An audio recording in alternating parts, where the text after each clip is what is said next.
નમસ્કાર મિત્રો, સ્વાગત છે તમારું. મિત્રો, વેલા બાપા અને ભૂતિયો બંને જણા જંગલમાં આ આદિવાસીઓના કબીલાની અંદર રહે છે. કેમ કે વેલા બાપા જો જંગલની બહાર નીકળે તો મહારાજના સિપાહીઓ તેમને મારી નાખે એમ છે. અને આ બાજુ જંગલમાં પણ મુખિયાજીની પત્નીને એક એવું દુઃખ છે કે અમાસની રાત્રે તોફાન મચાવે છે, બાંધી બંધાય એમ નથી, રોકી રોકાય એમ નથી. અને ત્યારે વેલા બાપાએ પણ વચન આપી દીધું છે કે આ દુઃખને મટાડ્યા વગર હું મારા ગામમાં પાછો પગ મૂકવાનો નથી. તો મિત્રો, આગળ ઘટના શું બને છે તો ચાલો તેને જોઈએ. મિત્રો, અમાસની રાત્રે એક અલૌકિક માયા આવે છે અને તે ખાલી ભૂતિયાને જ દેખાય છે. અને પછી તો એ માયા આવી અને આ મુખિયાજીની પત્નીના શરીરમાં પ્રવેશ કરી નાખે છે. અને પછી તો ત્યાંથી લોખંડની સાંકળો તોડી અને ભાગવા લાગે છે. અને ત્યારે કબીલાના માણસો આ બાઈની પાછળ ભાગે છે અને ભૂતિયો પણ તેમની પાછળ ભાગે છે. અને વેલા બાપા પણ ઘોડાને લઈ અને આ બાઈની પાછળ દોડ્યા છે.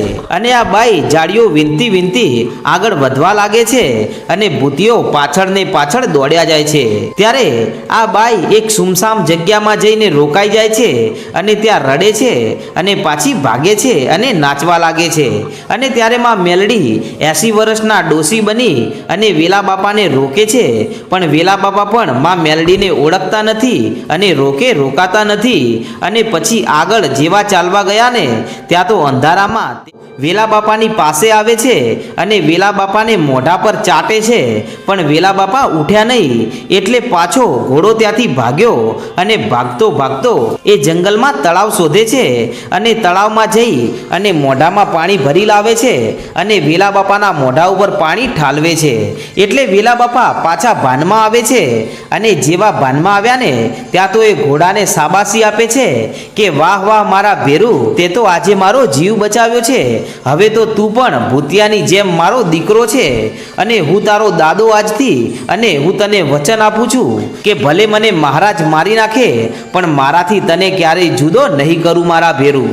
અને આમ કહી અને પાછા ઘોડા ઉપર સવાર થઈ જાય છે અને પાછા ઘોડાને લઈ અને પેલી બાઈ જે દિશામાં ગઈ હતી ને એ દિશામાં ઘોડાને દોડાવે છે. અને ત્યારે મિત્રો, ભૂતિયો હજી સુધી એ બાઈની પાછળ ને પાછળ છે. ત્યારે ઝાડીઓમાંથી દોડતી દોડતી બાઈ જંગલમાં એક એવી જગ્યાએ પહોંચે છે કે જ્યાં 2-4 પાળિયા હોય છે. અને ત્યાં જઈ અને રડે છે પોક મૂકી મૂકી. અને પછી તો પાછી ત્યાં ગોળ ગોળ જાણે નવરાત્રિના ગરબા ગાતી હોય ને એમ ત્યાં નાચવા લાગે છે. અને મિત્રો, આ બાઈ હર અમાસની રાત્રે અહીંયા તોફાન મચાવવા આવે છે અને અહીંયા આવી અને નાચવા લાગે છે. પણ આ આદિવાસી કબીલાના માણસો તેનો પીછો કરતા કરતા અહીંયા સુધી પહોંચી શકતા નથી. પણ ભૂતિયો આજે સંતાઈ અને આ બધું જોઈ રહ્યો છે કે આ બાઈ આખી અમાસની રાતે શું કરે છે અને કેમ આવા તોફાન મચાવે છે. અને મિત્રો, ભૂતિયો તો જાણી ગયો છે કે આ શક્તિ સામે ભૂતિયાની શક્તિ તો ચાલવાની નથી. પણ તેનો પીછો કરતા કરતા કાંઈક એવો સબૂત મળી જાય કે જેનાથી તેનું દુઃખ પકડાઈ જાય. પણ આ બાઈ જ્યારે આવા અંધકારમાં ગરબા રમવા લાગીને ત્યારે ભૂતિયો છેટેથી તેના ઉપર નજર રાખી અને ઊભો જોઈ રહ્યો છે. અને ત્યારે મિત્રો, ત્યાં વેલા બાપા પણ ઘોડા સાથે ત્યાં આવે છે. અને એમને આવતા જોઈ અને ભૂતિયો જોઈ જાય છે એટલે વેલા બાપાને હળવેકથી તેમની પાસે બોલાવે છે. ત્યારે ભૂતિયો જુએ છે તો વેલા બાપાના કપાળમાં ઘાના નિશાન છે. એટલે ભૂતિયો પૂછે છે કે હે દાદા, આ તમારા કપાળમાં શું વાગ્યું છે? ત્યારે વેલા બાપા કહે છે કે ભૂતિયા, આ વાત તો પછી પણ થશે, પણ પેલી બાઈ ક્યાં ગઈ? ત્યારે ભૂતિયો કહે છે કે જુઓ દાદા, પેલી રહી સામે. અને ત્યારે વેલા બાપા જોઈ અને કહે છે કે આ તો ગરબે રમે છે. અને ત્યારે ભૂતિયો કહે છે કે દાદા, તમને શું લાગે છે કે એ બાઈ એકલી રમી રહી છે? કે હા ભૂતિયા, એકલી તો છે. કે ના દાદા, એ એકલી નથી રમી રહી, તેની આજુબાજુમાં 64 જોગણીઓ અને બીજી ઘણી બાઈઓ રમી રહી છે. પણ તમને ખાલી એ માનવ શરીર જ દેખાય છે, બાકી ઘણી શક્તિઓ તેની સાથે હાલમાં ગરબે રમી રહી છે. અને ત્યારે વેલા બાપા કહે છે કે ભૂતિયા, જો આ અલૌકિક માયા સાથે જો 64 જોગણીઓ જેવી દેવીઓ રમવા આવતી હોય ને તો આ કોઈ ભૂત પ્રેત નથી હો ભૂતિયા. કે હા દાદા, એ વાત તો 100% સાચી છે કે આ અલૌકિક માયા કોઈ પ્રેત તો નથી, આ કોઈ શક્તિ સ્વરૂપા છે, માટે તો તેનો આટલો બધો પ્રકોપ છે કે પણ દાદા આ બાઈને શું કામ હેરાન કરે છે અને તેના શરીરમાં જુઓ તો ખરા કેટલા ઘા વાગ્યા છે કે ભૂતિયા એ વાત તો આપણે નક્કી કરવાની છે કે આ અલૌકિક માયા કોણ છે અને તે આ બાઈના શરીરમાં આવી અને તેને હેરાન કેમ કરે છે। અને મિત્રો ત્યારે વેલા બાપા અને ભૂતિયો આમ વાતો કરતા હોય છે ત્યારે થોડી જ વારમાં પેલી બાઈ ત્યાંથી પવન વેગે ભાગે છે અને ત્યારે ભૂતિયો તેની પાછળ પડે છે અને વેલા બાપા પણ ઘોડા સાથે તેની પાછળ ને પાછળ દોડે છે।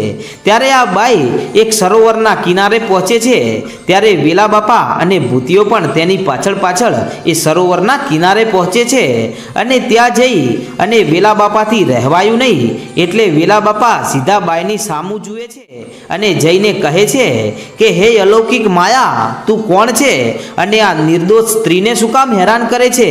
ત્યારે આ વેલા બાપાના આવા શબ્દો સાંભળી અને એ બાઈ ખળખળ દાંત કાઢી અને હસવા લાગી અને વેલા બાપાની સામે જુએ છે અને પછી તો પાછી ગુસ્સાથી લાલ પીળી થઈ જાય છે અને કહે છે કે તું કબીલાનો માણસ છે કે ના હું કબીલાથી બહારનો માણસ છું તો કે લે તું પણ લેતો જા। આમ કહી અને વેલા બાપાને જોરથી ધક્કો મારે છે ત્યારે વેલા બાપા ધક્કો મારતાની સાથે તો ઉછળી અને પાછળ કાદવમાં જઈ અને ફસાણા। પછી તો ઘણી બધી કોશિશો કરે છે પણ કાદવમાંથી બહાર નીકળી શકતા નથી અને પછી પેલી બાઈ ત્યાંથી ભાગી જાય છે।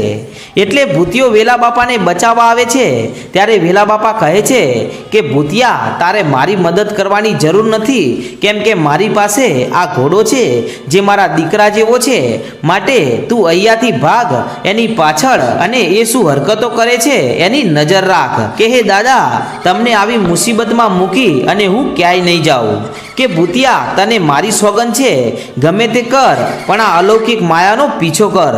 અને ત્યારે ભૂતિયો ભાગે છે પાછો બાઈની પાછળ અને આ બાઈ આખી રાત દોડધામ કરી અને જ્યારે સવાર પડવા આવીને ત્યારે કબીલાની બાજુમાં પહોંચે છે અને ત્યાં જ્યારે આ આદિવાસીઓના ટોળાને ભાળ્યું ને એટલે ત્યારે પેલી અલૌકિક માયા આ બાઈના શરીરમાંથી નીકળી જાય છે અને પેલી બાઈ ત્યાં જ ધરતી ઉપર બેભાન થઈ અને ઢળી પડે છે। એટલે પેલા કબીલાના માણસો તેને ઉપાડી અને પાછા કબીલામાં લઈ જવા જઈ રહ્યા છે પણ ત્યારે ભૂતિયો આ અલૌકિક માયા જ્યારે શરીરમાંથી નીકળીને ત્યારે ભૂતિયો તેની પાછળ થાય છે અને જેવો તેની પાછળ પાછળ ચાલવા ગયો ને ત્યાં તો ભૂતિયાને પણ ખબર ના પડી કે એ ક્યાં અદ્રશ્ય થઈ ગઈ। એટલે ભૂતિયો તો તેને પકડવામાં નાકામયાબ રહ્યો અને પછી તેને વેલા બાપા યાદ આવે છે એટલે ત્યારે ભૂતિયો પાછો વેલા બાપા પાસે ભાગે છે પણ ત્યારે કાદવમાં પેલી અલૌકિક માયા વેલા બાપાને એવા ફસાવ્યા છે કે ઘોડાએ પણ તણતોડ મહેનત કરી છતાં પણ વેલા બાપાને એ કાદવમાંથી બહાર નીકાળી શક્યા નહીં। એટલે પછી ત્યાં ભૂતિયો પહોંચે છે અને ભૂતિયો વેલા બાપાને આવી હાલતમાં જોઈને કહે છે કે દાદા ખરેખર તમે આજે બરોબર કાદવમાં ફસાણા છો અને આ ઘોડો પણ તમને બહાર કાઢી શકતો નથી। ત્યારે વેલા બાપા કહે છે કે ભૂતિયા મને બચાય અહીંયાથી બહાર કાઢ, આ મારી કમર ખૂબ દુખે છે। અને ત્યારે ભૂતિયો વેલા બાપાને કાઢવા કાદવમાં જાય છે અને ઘણી બધી કોશિશ કરે છે પણ ખબર નહીં એ અલૌકિક માયાએ આ વેલા બાપાને એવા તો કેવા પછાડ્યા કે વેલા બાપા બહાર નીકળી જ શકતા નથી। ત્યારે વેલા બાપા માં મેલડીને યાદ કરે છે કે હે મારી લોઢાના દાંતવાળી મેલડી, મારી આજે પારકા ગામના સીમાડે લાવી અને મને છેતરી ગઈ માં। અને આમ કહી અને વેલા બાપા જ્યારે રડવા લાગ્યા ને ત્યારે ફરીવાર સામેથી લાકડીના ટેકે ટેકે એ જ ડોસીમાં આવ્યા અને આવી અને વેલા બાપાની સામું ટગર ટગર જોઈ રહ્યા છે। ત્યારે ભૂતિયો માં મેલડીને ઓળખી જાય છે પણ માં મેલડીએ આંખોનો ઈશારો કર્યો કે ભૂતિયા તું ચૂપ રહેજે। એટલે ભૂતિયો ચૂપચાપ ઊભો રહી ગયો અને વેલા બાપા આ ડોસીને જોઈને કહે છે કે હે ડોસીમાં આ જુઓ મારી હાલત અને તમે મને તમારા ઘરે લઈ જવાનું કહેતા હતા તો જુઓ અમારે કાંઈ ઓછા કામ હોતા નથી અને જુઓ આ અમારો જીવ જોખમમાં મૂકીને પણ લોકોના કામ કરવા પડે છે।